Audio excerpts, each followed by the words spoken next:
Napakasarap.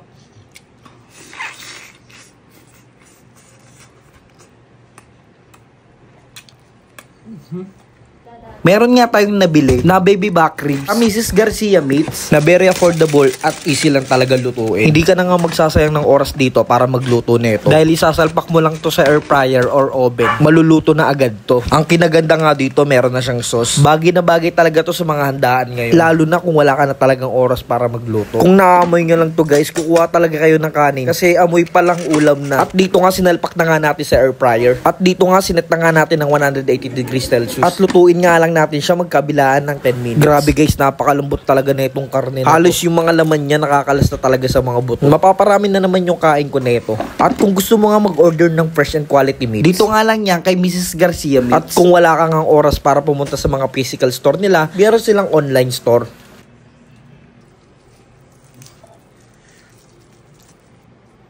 Guys, oh.